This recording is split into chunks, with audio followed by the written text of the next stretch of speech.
part of the Press Play Podcast Network.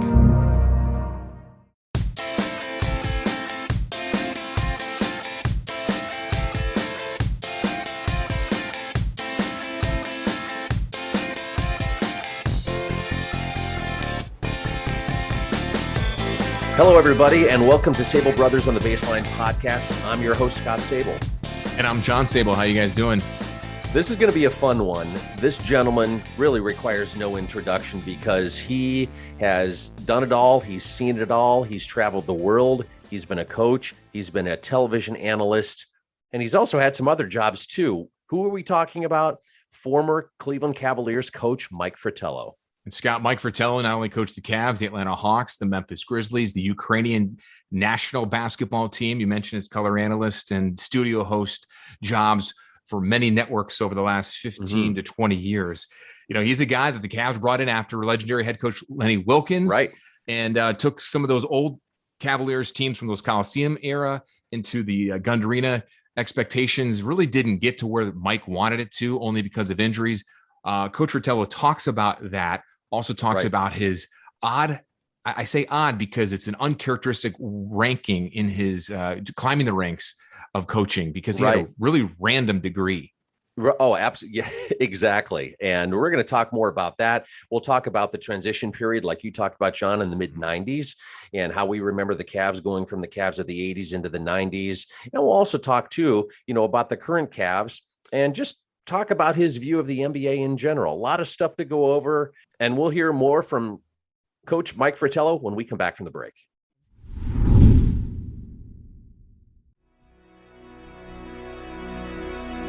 Hey everybody, it's Sam Amico from Cavs on the Break NBA podcast. Be sure to give us a listen for all your Cleveland Cavaliers recaps, analysis, breakdowns, draft talk, free agency. The list goes on and on. Give us a listen, Cavs on the Break NBA podcast.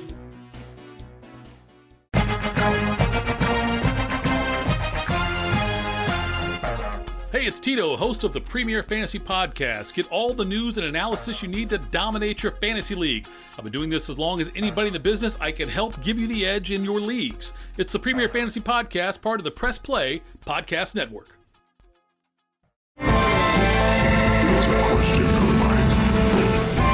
Hey everyone, I'm Holly Wetzel. And I'm Jeremy Powell. And we are your hosts of The Orange is Oranger, a Cleveland Browns podcast on the Press Play Podcast Network. We give you all the dog pound coverage that you'll need each week to get you ready for kickoff and beyond. Don't miss our breakdowns of each week's matchups, game recaps, and any and all news out of Berea to feed your Browns appetite. As we all know, Holly, dogs got to eat. That's right, Jeremy. Hit that subscribe button and never miss an episode of the Orange is Oranger Browns podcast on the Press Play Podcast Network.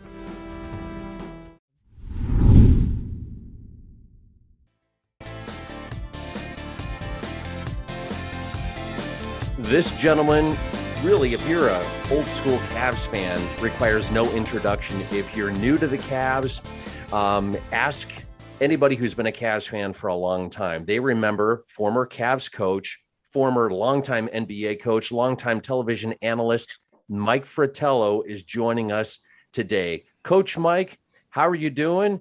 And I know you're doing a lot of traveling, so thank you so much for joining us. Well, when you put two long times together, does that mean it's a very long time that I was around? I'm wondering.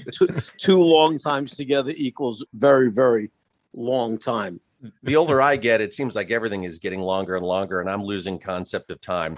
Speaking of time, Coach, before we get to your history with the Cavs and everything that you're doing, it was a few years back, and I'm saying a few years now. I always joke around because, when my great uncle used to say a few years, that was 30 years ago. But this is about 6-7 years ago. You recorded an audio clip for us when we were asking about my brother and I. And my brother and I go back and forth about this. John, I know we always talk about this. Can you kind of take it from there? Sure will. Coach, I'm not going to lie, I'm a little disappointed in this audio that was leaked out a few years ago, and it just came to my attention of you and Scott here talking about basketball and my skill set and talking some smack. And I have it right here. I'm going to relive this memory that was posted on the interwebs on April 10th of 2015. Here we go. Coach Mike, you all right? How's everything going? Hey, Scott, how are you? Good. Hey, Mike, I was kind of wondering, I sent you some video of my shooting, and did you have a chance to take a look at it? What's your impression? When I talk about shooters, Right. we're talking like Ray Allen, Right. Mark Price, Sure.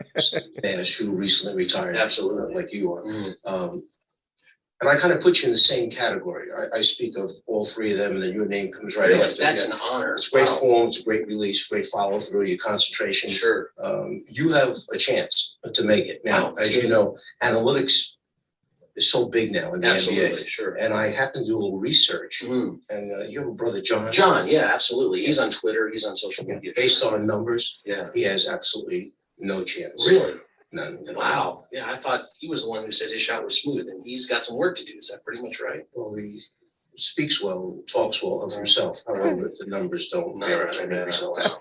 Well, that's a shame for him. Keep working at it. I appreciate it. Thanks. Good, Coach. Appreciate it. All right. Okay, Thanks, Mike. Appreciate it. So, Coach, John, let me just say this, John. Let me just say this. Okay. Did I say that? Was that me? Yes, it was. I'll own up to it. However, I also want to say that I was in the confines of a TV studio that a certain person, both you and I know, works for. And how could I embarrass him in front of all of his fellow employees and say that you were by far the better shooter? I couldn't do that at that time. He was a little bit down the dumps. I could tell he was having a tough day. I tried to motivate him. That's part of what coaches do. So I was trying to motivate him, try to pick his spirits up. And then something like this comes back and bites you. And I have to apologize for that. Yeah, Coach, I take your apology and I accept it. I was wondering how much money you paid Scott off, but now that I know the background story, it totally makes sense. And you know what? Knowing Scott, he was probably predicting 90-degree weather in April in Cleveland, and that doesn't happen. So if It was March, but that's okay. Yeah. So that was a fun little thing we did there. But for the record, though, I am still a better basketball player than Scott. That's a conversation for a different day.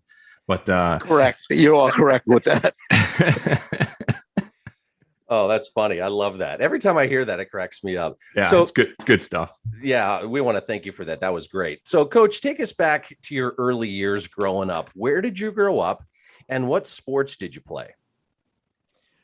I grew up in Hackensack, New Jersey, which is North Jersey.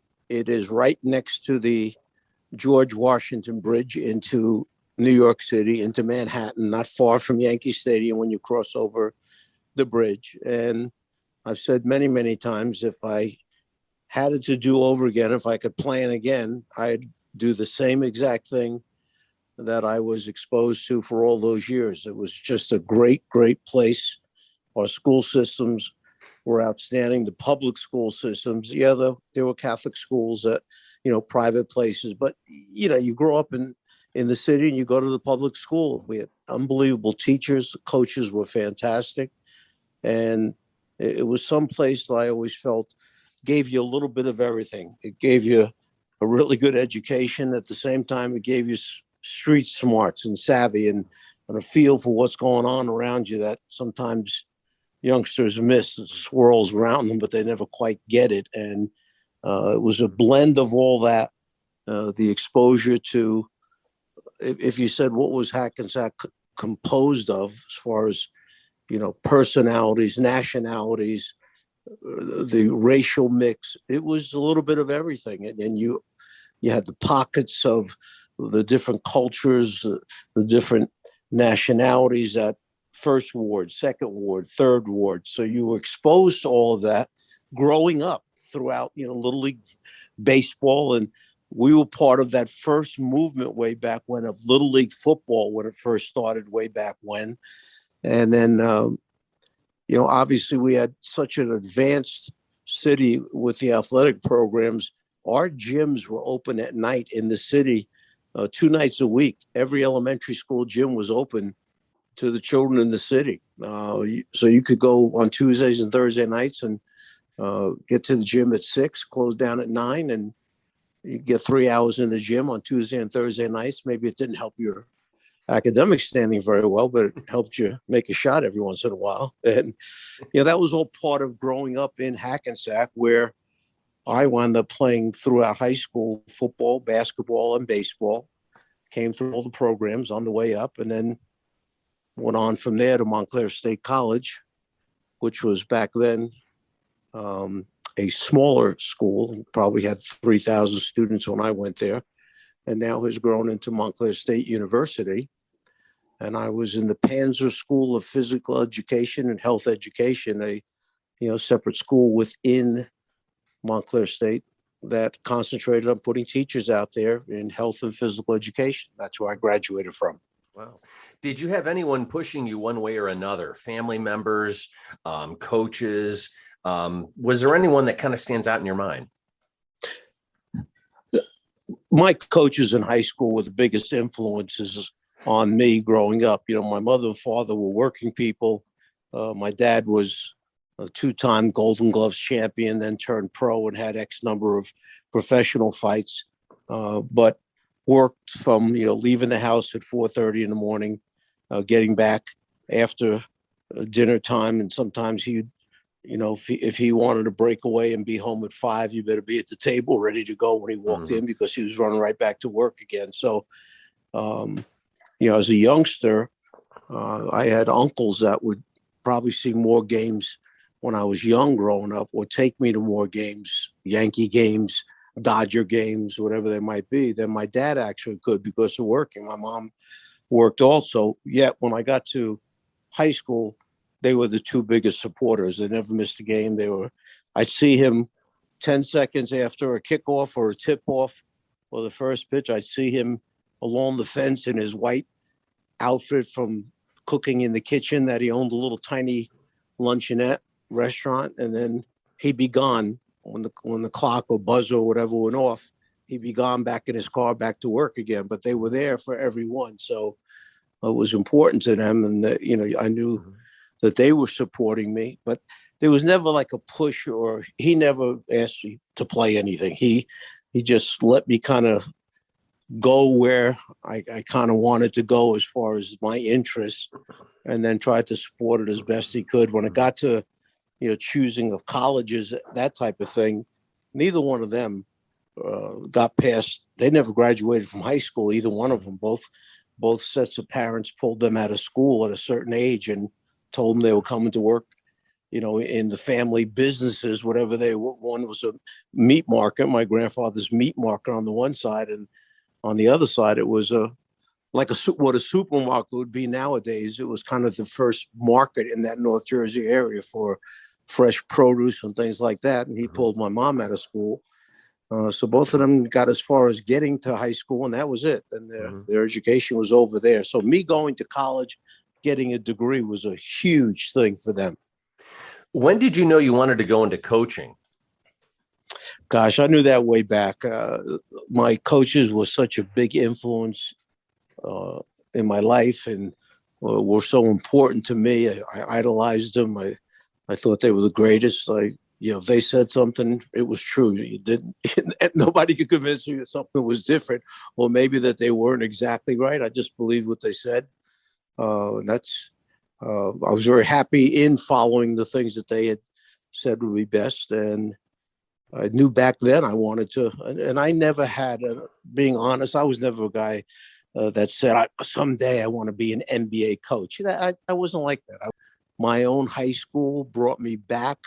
I was hired as a teacher and a coach. I was an assistant in football, an assistant in basketball.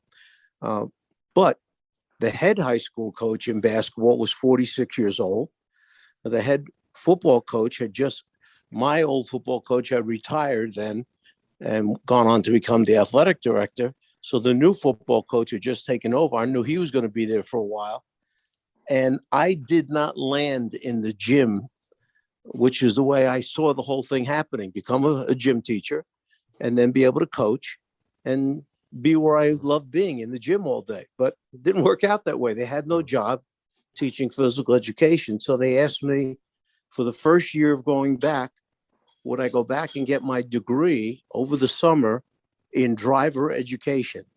So I became, believe it or not, a full-time driver education teacher in high school. My first year out of college, I taught 4 behind the wheels during the day, and I taught 2 classroom situations, which were overcrowded, two classes of guys in a classroom together trying to teach them driver education, of which, being honest, I knew that you put a key in a car and it needs gasoline once in a while. That's about as much as I knew about cars. But you move along, and at the end of that first year, I got a call. Somebody said, would you be interested in a college coaching job as a freshman coach in college? I said, well, where? And they said, University of Rhode Island. And I went, I got to talk to my head coach. So I went and sat with my head football coach, the guy I played for, and I told him I had an opportunity. And normally he was like, the mother hen that keeps everybody under his wings, and you don't stray off from Hackensack. But he actually said to me in the quick meeting we had, he said, no, he said, you go. He said, that'll be good for you. He said, you're different. You go. And I was like shocked. Or wow, I thought he was going to say, no, you don't want to stay here in Hackensack. But I think he realized that the basketball coach was going to be around for a long time. The football coach was going to be around for a long time, and that I was ambitious. So he gave me his blessing. And after 1 year in high school teaching and coaching, I was at the University of Rhode Island. Wow. Coach, that's such a great background on how you got into coaching and growing up there in New Jersey, and how you started to make your way in the coaching ranks. And then from, those years in college there, you eventually moved on to the NBA. You broke as an assistant coach for the Atlanta Hawks, then eventually became the Atlanta Hawks head coach, and then eventually come to the Cavs. But before we talk about the Cavs, I kind of want to go back just a little bit into your Hawks days, but how it turns with the Cavs, because you faced some of those great Cavaliers teams, the Price, Doherty, Nance teams that you actually ended up coaching later when you came to Cleveland. When we hear nowadays these older players reflect on their playing days, we've heard Michael Jordan mention in the Last Dance documentary about the Cavs probably would have beat the Bulls and won a title if they didn't trade Ron Harper in 1989. And then we had, your buddy Mark Price on the podcast over the summer, and he agreed with that sentiment. As a Atlanta Hawks head coach in 1989, when you saw that trade happen, I'm sure you were surprised. But were you also in that same camp of Price and Jordan, where you agreed that really killed the Cavs' title hopes? What it did is it took one more weapon away that you had to prepare for, worry about, and, instead of them becoming stronger, I believe the move did not exactly pay off in dividends immediately. Mm-hmm. So as a result, now you take something away without replacing something that was really an integral part of that whole team. So, there's always speculation with that coulda, shoulda, what would have happened. But I just know through personal experience in Atlanta, we had a deal come up and we wound up giving up Tree Rollins and Randy Whitman in a trade that brought us in. And this was part of the selling pitch to me. Brought us in Moses Malone at the end of his career and Reggie Theus nearing the end of his career. And when they presented it to me, I said to them, listen, you're giving up two of our five starters, two glue pieces on our team, the captain, Tree Rollins, and Randy Whitman, who was as intelligent a player as you're going to find, a terrific open shooter, came off screens and read them as well as anyone in the league. And I said, yeah, you're bringing on two talents, but are they going to go along and understand that this is Dominique's team? He's going to take X number of shots. Doc Rivers has the ball in his hands, runs the show. Were they going to be able to handle all that and fit in? And I left the decision, when our owner wanted to do it, I didn't think I was going to tell Ted Turner, no, I'm not going to do this. So, Ted wanted to get it done. Our GM and president of the team had talked with Ted about it before I was brought into the meeting, and they had convinced him that was the thing to do. Bringing two all-stars on would make us that much stronger. I tried to make them aware of the fact we were a very, very young team, Tree being the oldest guy, and we had just lost in Game 7 to the Boston Celtics in an incredible Game 7. My point was, let's keep what we have and just add a little something to it to make us a little bit stronger if we can. But just coming back with a year experience and that playoff experience of 7 games, I was kind of anxious to go to battle with that group. But we made the change. We did win 50 games the next year, but got knocked out of the playoffs in the first round. We just never were the same team chemistry-wise as we were the year before. So Ron Harper, talented. Ron Harper, could he have helped that? Yeah, he certainly could have helped that Cavs team. Would they have done better? That I can't answer. So, Coach, we're going to fast forward now back into the 90s here. So you ended up replacing Hall of Famer Lenny Wilkens. You know, I think that was like the 93-94 season. You know, you've already, at that point, you're an established head coach with Atlanta for, I believe, 7 seasons. And coming into Cleveland, did you feel any pressure following a coach like Lenny Wilkens? Well, keep this in mind. Lenny Wilkens then wound up getting the job in Atlanta. Well, that's true. He did. Split spot. So I wonder if they asked Lenny if he felt any pressure going into Atlanta. Yeah, that's true. That's a good point. No, just I'm teasing. Of course, if you knew the opening conversation that I had with Wayne Embry, when Wayne said, if we brought you in here, we're bringing you in to win a championship. So does that put pressure on you? I don't know. And anything other than, yeah, you're supposed to win. Winning every game and winning a championship would probably be good with front office and ownership. I knew why they brought me in. I had an understanding. We talked about it. I was anxious for the opportunity to coach that team. And then, unfortunately, maybe the most unfortunate thing that happened throughout the coaching career is I lost Larry Nance, 2 knee surgeries in my first season. He retired at the end of the year. I lost Brad Daugherty, who had the major back surgery to repair the 2 discs that had blown out. He retired during my first season. Getting ready for the playoffs that year, at the end of the first season, Hot Rod breaks his thumb in practice. So we went into the first round of the playoffs against the Chicago Bulls without Brad Daugherty, without Larry Nance, and without Hot Rod Williams. But we did sign Tim Kempton, who came back from Europe after playing over there. He got back about 2 weeks before the playoffs started, and we signed him to a short contract. But going in without those 3 guys, and then coming back, if you remember, the following season, Nance is gone, Daugherty's gone, Hot Rod was coming back, but Gerald Wilkins tore his Achilles tendon, and Mark Price broke his wrist. Right. So if you think about that, it was a disaster, and it caused us to start over again that next time with that next group being the Bobby Phils, Chris Mills, that group that we endured, Tyrone Hill, Michael Cage, Danny Ferry. Right. That was kind of like group number 2 that I coached in Cleveland, and that lasted for 2 years. And if you remember, Terrell Brandon was in there. Let's not leave him out. Okay, who wound up being an all-star.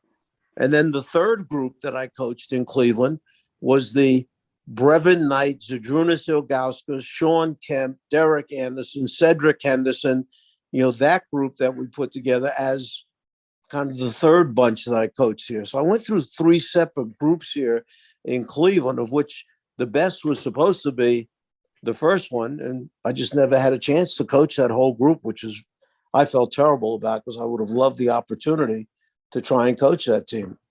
Well, it's funny because I had in my notes here, I was going to say, what were the Cavs missing in the mid-90s? Well, at some point, I think they were missing pretty much everybody at some point in time. And you just pretty much nailed all those players that a lot of us kind of forget that were on the team and, came back at various times. And, it seemed like the Cavs were that close, but we were snake bit every time. If you think about it, and I often do, that period that we went through all of the adjustments, all of the changes, I had to change my coaching philosophy. And I always felt that my job as the head coach was to try and win as many games as we can, develop players, try to win games, try to get to the postseason, try to win a championship. That's, I think, why they hire a head coach. And because of that, in years 3, 4, 5, and 6, we went to a different style of play. We went to basically, instead of everybody now increasing the pace and tempo, we decreased it. And we just decided we were going to be great at the defensive end. We were going to pay attention to small things. We didn't care if the score wound up 94-91. And we weren't trying to score 120 points a game. We wanted to know what a high percentage shot was. 3-pointers were not as prevalent then, as they are now. And our defense was outstanding. And we did make it to the playoffs, 4 out of the 6 years that I coached, or 4 out of the 6 seasons, I should say, that I did coach in Cleveland. But that coaching that style of play eventually wound up hurting my reputation as a person that walks the ball up. They don't play exciting basketball, et cetera, et cetera. I had no defense to that other than check the record. 5 out of 7 years in Atlanta, 4 out of 6 years in Cleveland, we made the playoffs. That's, I felt I was doing what I was supposed to do, and that is teach people how to play good basketball and win games. Unfortunately, we had to play a different way because we didn't have that first roster that I had with Mark Price and Brad. When you lose 2 all-stars, big men like Nance and Doherty, when you lose an all-star guard like Mark Price, you have to figure out, how do you play to win? Or do you just go out there and try and play the same way and wind up losing games? I didn't want to do that. I wanted to win basketball games. How long did it take you to completely, was it overnight you thought to yourself, I need to change my philosophy? And once you came to that conclusion, how long did it take you to implement that with your coaches? It's something that as fans you see it, but how long did it take you guys to implement it to the point where you go, okay, now we see this coming together? It's a great question, because I can remember the exact meeting that we changed everything. We started out the season and we were 0-5. And we had the big team meeting at 0-5. Bobby Phills was the captain of the team at that time. And when we sat in the room, on the walls of the locker room, we had these giant posters, and each poster represented game 1, 2, 3, 4, 5. And we wound up breaking down each game to make them understand why we lost each game.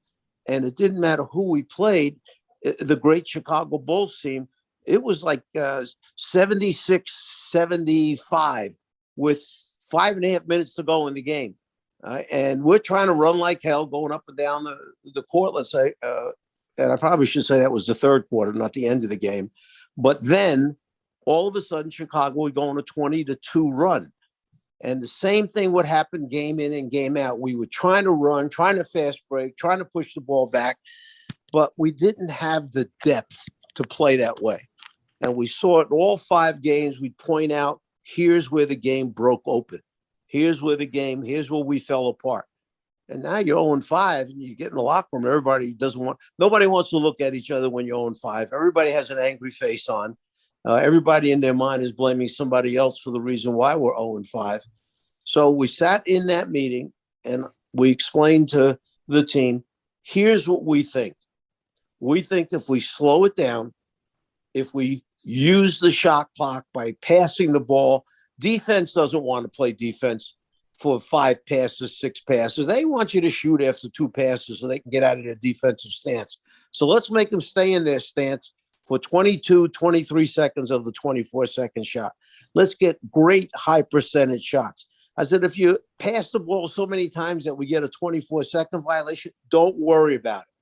But we've got to be great defensively. We got to block out on every shot so they don't get second shot opportunities. If we get a steal, if we get a block, we'll take the fast break. But other than that, when people score or we get a rebound and the break is not there, we walk it up, we get into our set plays, and we're going to execute and make them suffer with the pain of having to play defense for that long. And I said, I'm throwing it out to you because I think we're good enough to win. I think we're good enough to get to the playoffs, but it's going to be a major change in our style of play. So I'm going to leave you guys alone in the locker room. Bobby, you head this thing up. Come out and get me when you guys are ready. So coaches walked out of the room. We closed the team room door, and they took over. And whatever they said amongst themselves, Bobby Phills comes out and he says, come on in, coach. We walked back in and they said, we want to try it. We'll try it. So great.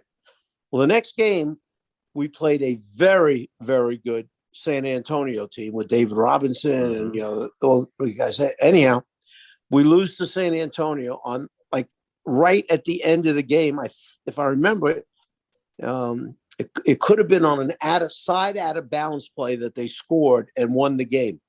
But we walked in the locker room and I looked at the team and I said, we're going to be fine. I said, if you can play that team that well, and they're a great team, I said, we're going to be fine. We were 0-6, but I had a much different feeling. The next game, we played a very good Indiana team. Same thing happened. We lost by 2. We lost by 3. And I went in the locker room and said, we're good. We're good to go. Now we're 0-7. But that team went on to win 47 games that year and made the playoffs because we eventually got used to the style of play. We eventually made other people really work to have to defend us. We took high percentage shots. We made our free throws, didn't give up second shot opportunities. And that's when it turned around, right in that stretch of game 6, 7, 8, and then on the rest. Well, it just goes to show, Coach, knowing what you were able to do with the Cavs and those teams, that you were so injury stricken that you were still be able to take them to the playoffs and have some success with guys that you didn't think you were going to have success with or to that level. I mean, taking the teams 4 out of the 6 years to the playoffs.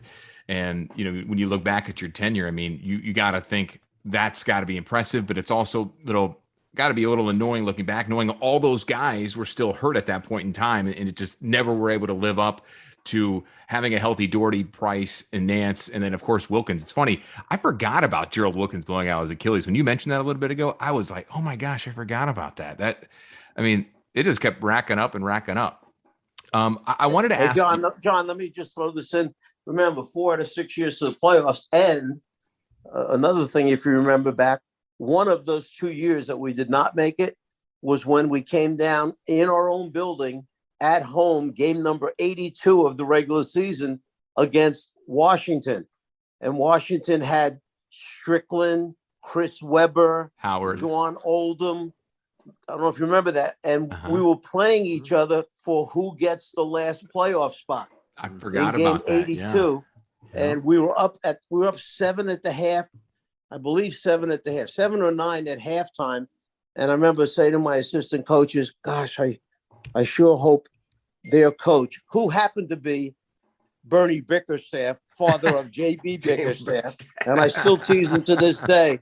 I said to my coaches walking out on the floor at halftime, I hope he forgets to put Murison in the game. George Murison, the 7'6", 7-foot center big man that they had. We had Tyrone Hill playing him, who was like 6'8", 6'9". Yeah. Well, sure enough, Bernie didn't forget. He put him in, and Murison goes for 9 or 13 points in the second half. We lose the game to them down the stretch. Yeah. They go to the playoffs, and we don't. So, man, I think that's another one of the years. You're right, and I think Murison was actually 7'7", the tallest NBA player ever, I believe, which validates your point even more so. You know, Coach, when you look back at 96, and I need some good, juicy tidbits here. I need to know, because in 96, the Cavs, Wayne Embry took Vitaly Potapico at that 12th pick. You know what happened in that next pick? The Charlotte Hornets took Kobe Bryant and then eventually traded the Lakers. Was Kobe ever on your radar? You know, things that you don't know for sure, you shouldn't swear to, but I don't remember Kobe coming up as a major thing because, and here's the reason why. We had lost all those, you know, the all-star big men, and I'm going to count Hot Rod as another one of those all-stars. We had lost 3 men of all-star caliber. And, you know, we had to rebuild the team. And in this draft, there were a few big men that we thought could help us.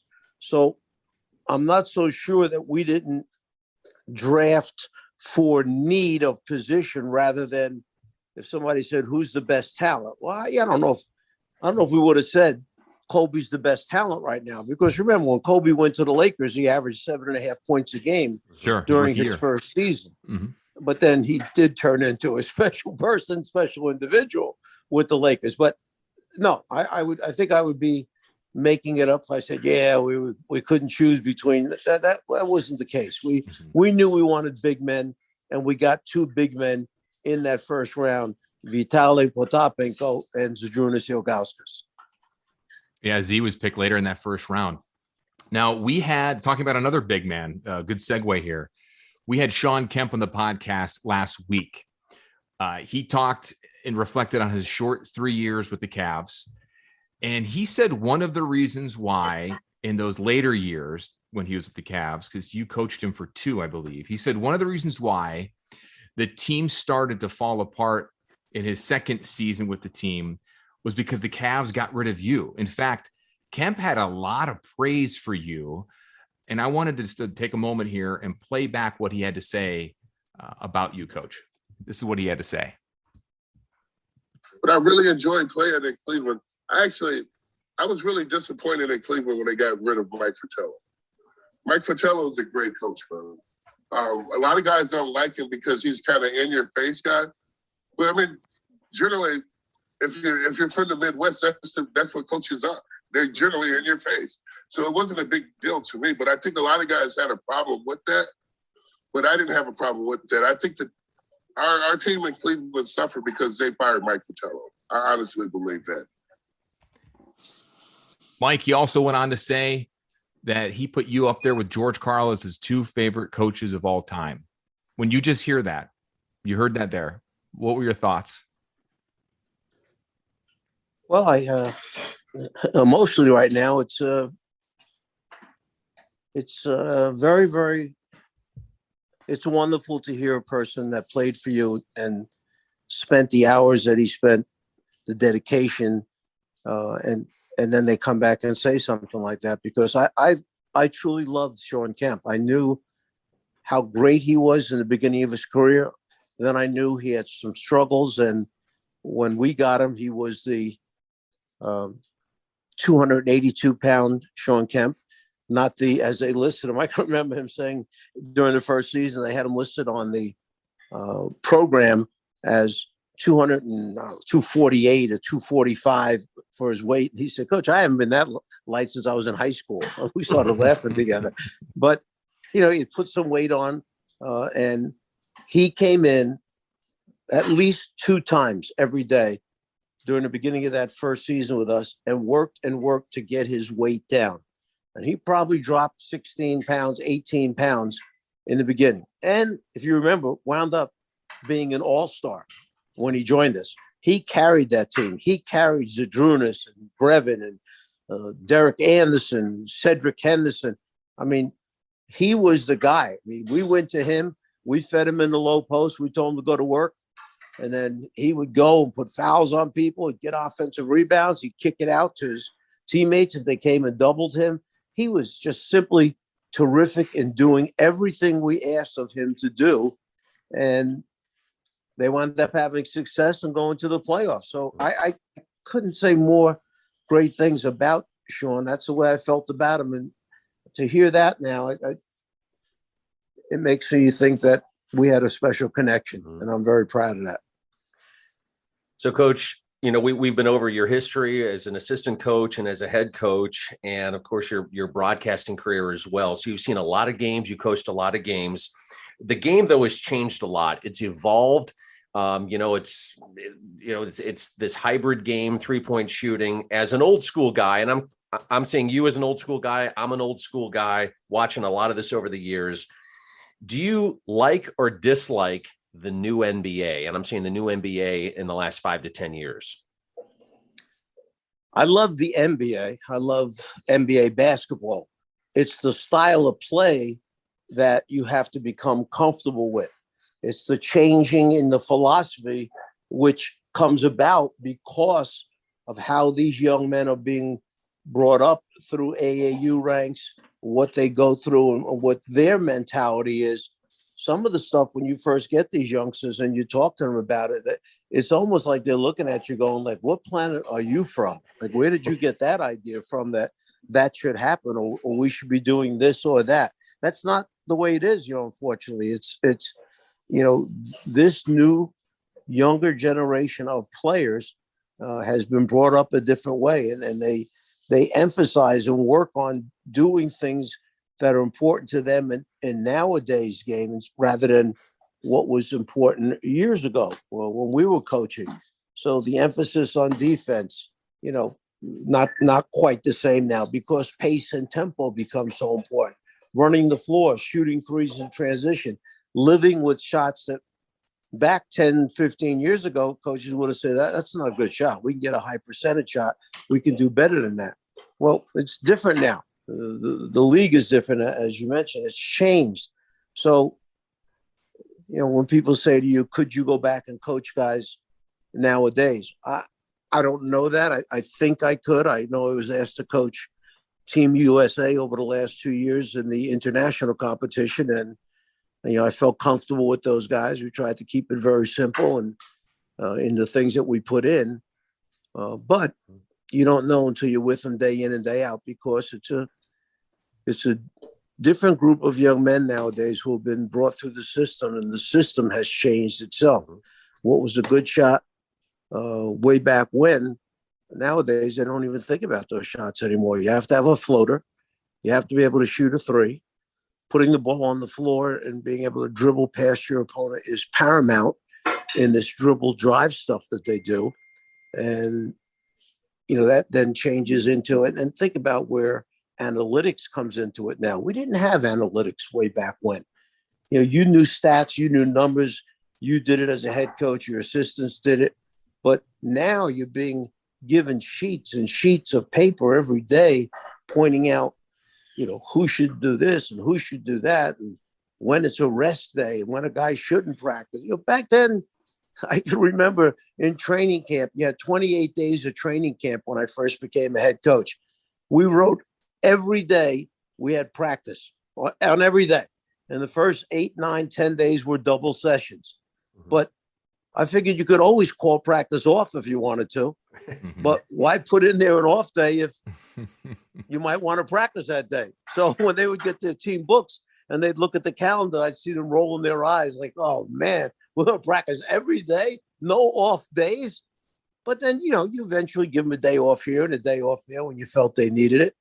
But now you have different people controlling their lives and controlling the coaches' lives because of what the analytics numbers show. And when it's time, when the workload is too heavy, et cetera, et cetera. And that's what's happening. Talking about coaching, a lot of Cavs fans or really casual NBA fans probably forget, Mike, that you coached the Ukraine national basketball team for 3 years from 2011 to 2014. How did that opportunity come about? A young man named Sasha Volkov, who I drafted in Atlanta for the Hawks, played for us in Atlanta for the Hawks. 6'10", he's ahead of his time. 6'10", small forward. He could put the ball on the floor. He could dribble, drive, pull up and shoot. Loved him as a person. Loved him as a player. He joined a very good Hawks team, so it was tough for him to get a lot of minutes behind a guy named Dominique Wilkins. But having said that, we always maintained our relationship. And he called one day and said, actually, the NBA called me. A young lady named Kim Bahuni called. And she's like Miss International for the NBA. Is involved with every country and setting up the games and matches and things like that the USA basketball does. So Kim called and said, Mike, I got a question for you. Sasha Volkov asked me, do you think Mike Fratello would consider coaching the Ukraine national team? And she said, why don't you call and ask me? I don't want to ask Mike. I feel, she goes, I'll call him and ask him. So she called, asked, and I said, I'd be happy to talk to him about it if he wants to talk about it. And that's how it started. He called, talked, we laid everything out. I told him I would have to bring a number of assistants over with me to help in the teaching coaching process. I wound up bringing 6 coaches over with me, a video guy, a workout conditioning guy, and then the assistant coaches that would help, one of which was actually Jay Larinaga was with me the one year. Jay's an assistant with the Los Angeles Clippers right now. Kenny, who was with me in year number 1, Ken Atkinson, who was the head coach of the Brooklyn Nets. Now he's on the bench up in Portland. Those were guys that came over with me. Bob Hill came over with me. Joe Wolf came over with me. Guys that came over and gave up 3-4 months of their lives to go over and teach and coach basketball in the Ukraine. And, you know, the country had never been to the World Championship. At the end, in the fourth year, not only have we been to 2 Euro championships, the first year and the third year, but then we wound up making the cut for the World Championship, and we played in the World Championship in year number 4, which was a great honor that, you know, those guys worked that hard and accomplished that in 4 years. What was the biggest adjustment for you coaching players that, you know, grew up playing that European style of basketball? You know, I never looked at it really that way, to be honest. I went in and said, this is what we're doing. We did I thought, a very good job of using video to show what we wanted, to show how things are done. They loved watching any games that we had brought with us. They loved watching the games, the playoffs, explaining, teaching, coaching, showing what you do versus double teams, you know, how you play the pick and roll, et cetera, et cetera. They were like sponges. They wanted to learn. They wanted to absorb. And this exposure for them, having 6 NBA coaches, you know, working with them, they were in heaven. I mean, they felt so blessed that they're getting guys who were coaching in the NBA, who had been successful head coaches in the NBA. They've got them working with them day in and day out. And I had to throw them out of the gym. You know, we'd usually practice twice a day. And when they come in early in the morning, like whether it was Kenny Atkinson, whether it was Jay Larranaga, after breakfast, they'd tell them, we'll meet you over in the gym in 30 minutes, 35, 40 minutes. Well, that would be an hour ahead of practice starting. Then when practice would end, they would stay an hour and a half after practice, drilling them, shooting drills, working on technique. And finally I had to say, get out. We have lunch coming. You know, they did not want to leave. They wanted to absorb everything that they could. And then we just put our stuff in, what we felt we wanted to run offensively, what we wanted to do defensively. And I didn't look at it like, you know, if you see that because of the style of play they were used to playing, that they couldn't run that stuff, you better be smart enough as a coach to throw it out and not try and you weren't going to be able to change them in 3 months. Okay, you can give them stuff to work on, and then during the regular season, when they go back and play for the regular teams, you can improve on when you come back next summer. I want you to be better at these things. But when you're there with the immediacy of having to win to get into the Euro championships, you better do stuff that they can do and do well, because you want them to go to their A move, not worry about move number C, which you're never going to use in the game anyhow. So I thought our coaches really did a great job of getting that point across and working with them, and we tried to play to their strengths. Coach, your good friend and legendary broadcaster Marv Albert dubbed you the Czar of the Telestrator for your masterful ways of diagramming basketball plays, on screen. Do you remember what year he gave you that nickname? And what do you think, after all these years, people still just call you the Czar on the street? I can't thank him enough. Well, I really can't, because, I mean, think about that. It came, I can tell you exactly, I can tell you the date. I can't tell you the year. How about that? The day was August 5th. And the reason I know that, it's when NBC took over the rights to broadcasting the NBA games. CBS, if you remember, had held the rights before that. But NBC came in, outbid CBS, and got the rights to it. So over the summer, you know, Marv is hired immediately as the voice of the NBA. They go through a process. The 2 people they were looking at to be Marv's partner were Chuck Daly and Pat Riley. They brought me into New York for an interview, audition, I'll call it.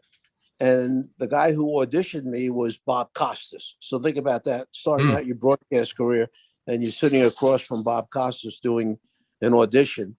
So when it was done, my agent called and said, listen, they just wanted to remind me, you are only auditioning for the sideline job.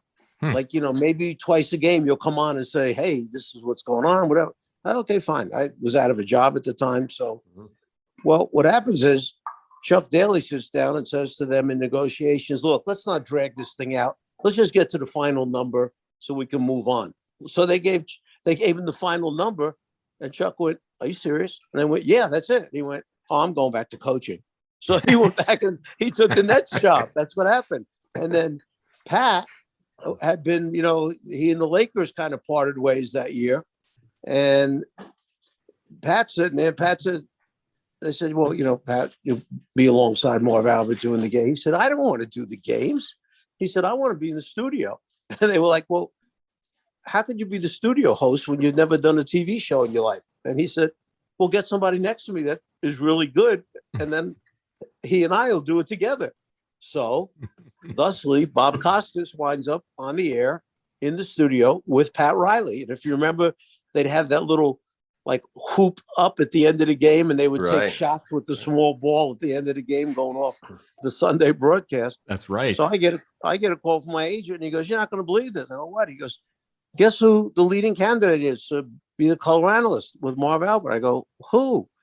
And he said, you. And I go, wow. But he didn't realize that I'm best friends with Chuck Daly and Pat Riley. So I kind of knew what was going on, and Shazam.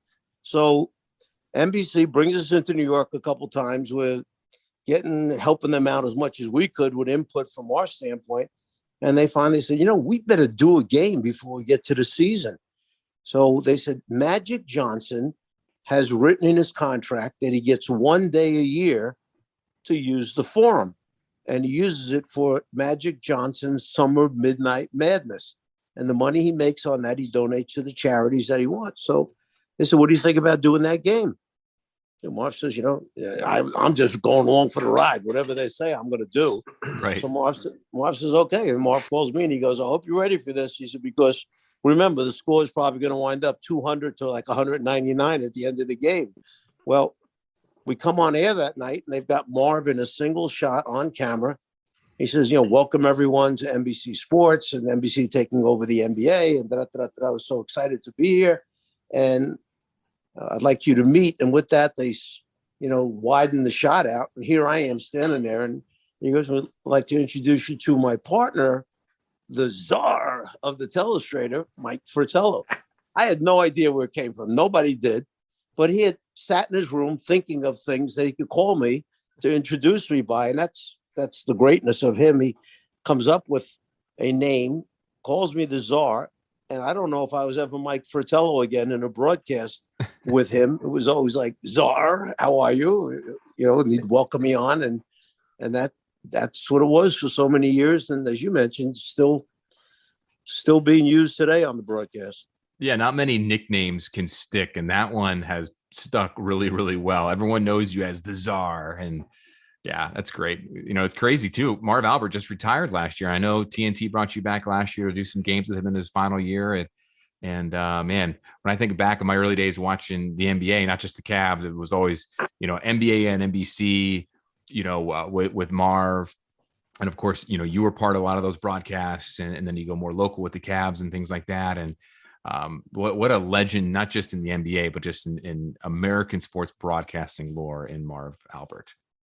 He's one of my closest friends. We just talked yesterday for about 15 or 20 minutes, and bright person, just so well read on everything and avid moviegoer. What made him so special in basketball is he actually, he knew the game. Remember, he was a Knicks ball boy growing up and knew how to play basketball and understood. And so when he was broadcasting the games, it was not unusual. Marv got so much of it right. He was right on the head and seeing what he was seeing what he was watching as he was doing the broadcast. So it made it so much fun to do those games with him. And we had so many the greatness of the 92 Olympics, being there, calling that entire, Olympic series of USA Basketball Dream Team 1, being part of that whole thing, and so many other finals and great games along the way together.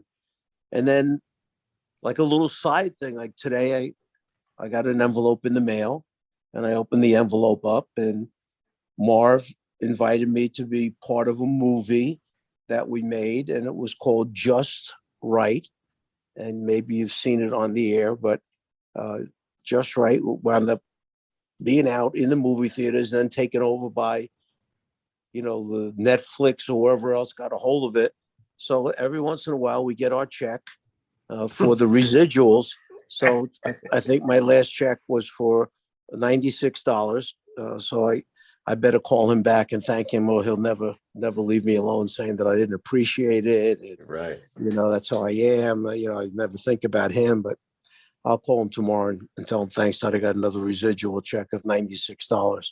So that's a big one. That's a big one, by the way. That's a big one. Yeah. I just looked that movie up. I've never heard of it, but it was a romantic comedy in 2010. Yeah. It was, who was in there? Common. Yeah. Queen rapper. Latifah. Sure. Queen Latifah. She was terrific. Common was great. We did our taping up where the Nets used to play in Jersey at the Meadowlands Arena. They closed that arena down for like 3 or 4 days to set up all the cameras and everything. Kenny Smith. It was Kenny Smith, Marv, and I were the make-believe broadcasters doing the game. And, Common is coming down the court and incurs a knee injury on a spin move collision. And he goes down and they need him back for the playoffs. And Queen Latifah comes in and she's going to nurse him back, do the rehab on him to get him back. And then the romance behind it, all that. And it was a cute movie. Wow. The residuals, the gift they keep on giving. There you go. Yeah. One thing I didn't think we were going to get into on this interview with you, Coach, is talking about romantic comedies with Queen Latifah and rapper Common. That's a new one. You never know what you're going to get when you're dealing with the Czar. It comes from anywhere. It comes from left field. There it is. Wow, Scott, Mike Fratello just dropped so much knowledge on us on so many different things. We can reflect on this for hours on end, but due to time constraints, we won't do that. But no, we won't. A couple of things that jump out at me real quick here. And there's going to be more to Mike Fratello here. That was just part one of our 2-part interview with the legendary NBA head coach. There's a lot of things there to digest. I'm just going to pick one right out of the gate. I love the fact that he was moved emotionally by Sean Kemp's comments that Sean's told us in our last episode. That sound like Mike had never heard that type of opinion and take of Sean to Coach Fratello. And it really seemed like it really moved him emotionally. And, to me, that was one of the many highlights of our part 1 interview there with Coach Fratello. Right. And you could really hear it in his voice. One little tidbit about his history, I didn't realize. Now, I know he coached for years and years in the NBA and also as an assistant in college, but also he started out as a driving instructor at his old college. How about that? And he even admitted, he goes, I just put gas in the car and turned the thing on. But he started out as a driving instructor, almost as a way of getting into coaching. And that was his foot in the door. Yeah, he got a call to go to Rhode Island, and he eventually moved on and went there. And the rest, as they say, is history. Well, that was a great interview with Mike Fratello. Part 1, remember, part 2 is going to be coming up here next week. We want to let you guys know the ways to get in touch with us here on Twitter. You can follow and tweet at me at John_Sabol. And you can also tweet at our podcast handle at Sabol Brothers. And you can also tweet at me too. It's my name, Scott Sabol, FOX and the number 8. And remember, subscribe and listen to all of our episodes on Apple and Spotify. If you haven't been doing that already, go ahead and subscribe. That way you get notifications of new episodes that come, including part 2 of our conversation with Mike Fratello. Scott, that was great. I can't wait for our listeners to get into part 2 with the former Cavs coach. A lot of juicy stuff here. I'm looking forward to it. Thanks for listening, everyone.